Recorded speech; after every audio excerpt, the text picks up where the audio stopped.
car started popping and cut off, okay? The motor and the computer is not communicating. That's what we're doing now. We under there trying to get everything done before we have no more daylight because we have to run.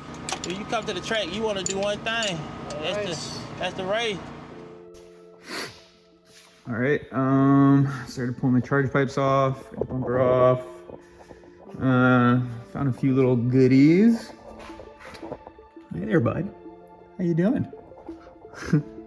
Drain was leaking, not horribly, but it was. It's got a sick, gritty oil drain plug. A couple of fun bolts. Hot mess. And then ready for this? Skadoosh! I was told there was a crack in the transmission. My gut tells me this car was yeeted into like a parking stop or something, and then it stopped running right. And then he sold it, but I won't know until I pull everything out. You know, like, it takes every ounce of strength not to want to fix these. Just clean this all up, but I promised myself I was just gonna get it running again. So yeah, this is gonna for sure get fixed though. I mean, I give the guy credit for having a flex pipe, because I'm sure that was probably added because something snapped at some point, but just I gotta get all this stuff fixed up. So yeah, making progress. First mystery solved. Well, it's not really a mystery, but turbo's good. No shaft play. Freshy fresh. I don't see anything that suggests this is a name brand turbo, so my gut tells me it's probably eBay, which doesn't really matter. I don't know, I'll look it up. Oh, wait a second. Turbo charger. Yeah, I don't think this is I don't think it's name brand. So yeah, I mean, at least it's good. The return is loose. I hadn't touched it, and the return is loose, so that's one of the oil leaks. I hate these sidewire manifolds. It's such a pain to work on, but it's what everybody loves. I took that clamp off, and this thing like just doesn't want to come out of the downpipe, so I don't know what's going on with it, but I gotta wiggle that thing out or just take the motor out without it. But yeah, turbo's off. I'm probably gonna leave. If I can get the downpipe off, I might just leave the manifold and wastegate on before I pull it. And then it's just a matter of figuring out how I want to do the harness. If I want to disconnect it from there, if I just want to slide the harness out from the firewall and take it out with the engine, which is probably what I'm going to do. Yeah, so we're making progress. Well, the car didn't come with wheel locks, so I had to get my own, which is just it's just one of the lock removal tools. You smash it on with a hammer and it should rip off. But I got the one wheel off. I'm gonna get the other three and then pull the axles. All right, bit of a snag. A couple things I'm learning. So the EK mounts are a clamshell that clamp onto the frame rail and then bolt to the trans. And it's a bit of a puzzle to get it out because you can't come up with it because it pulls on the bottom of the frame rail. You can't really go down because it just doesn't like doing that. You can't pull the mount off. It was a bit of a struggle. I don't really have a smooth way of doing that yet, but I got it. And then my jack failed. She's all tuckered out. I don't think she really owes me anything though, because I'm taking a bunch of stuff out with it, I guess. So that sucks, but I guess you get what you're paid for.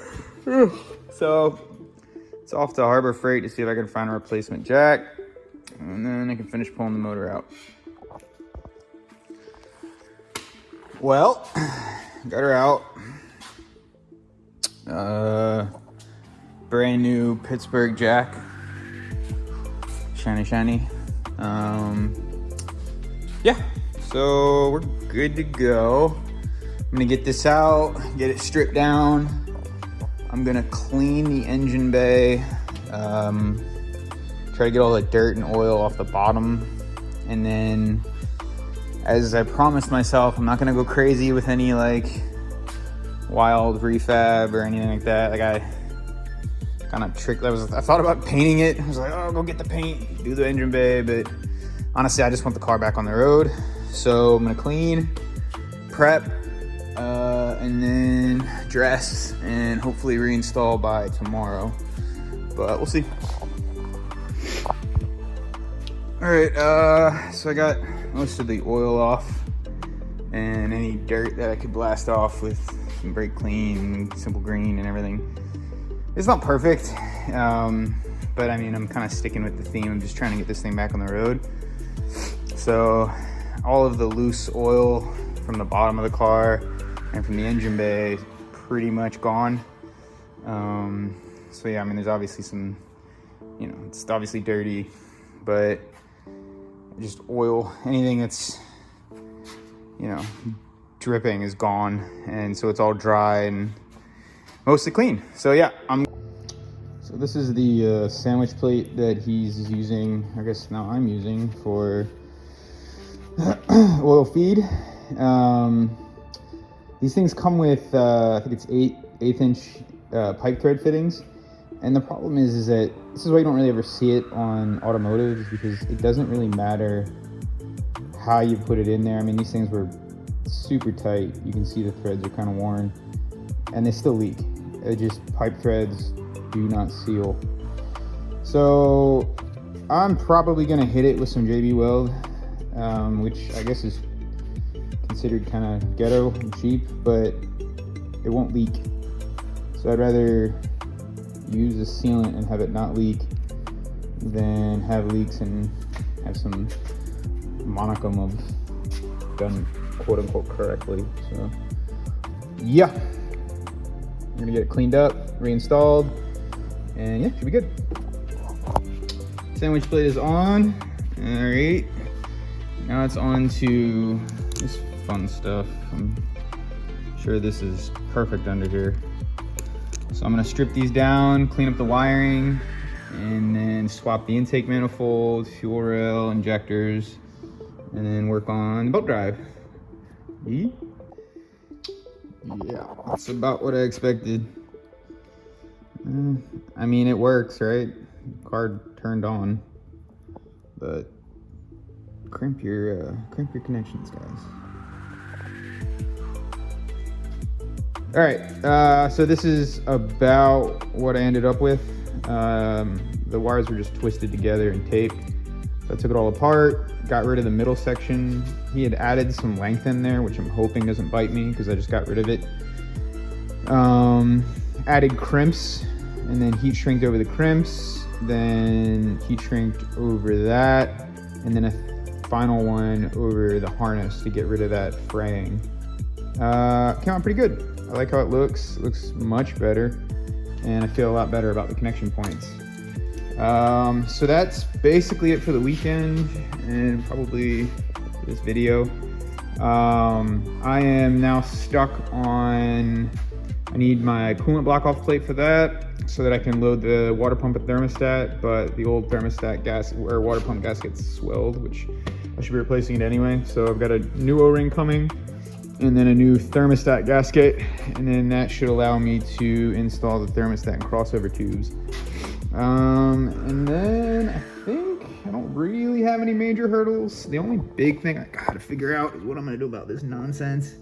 Thought about switching the cases, but I realized I can't actually use the RSX case because of where the speed sensor is. So I'm not really sure what I'm gonna do here, but I will get it sorted out. So yeah, till next time.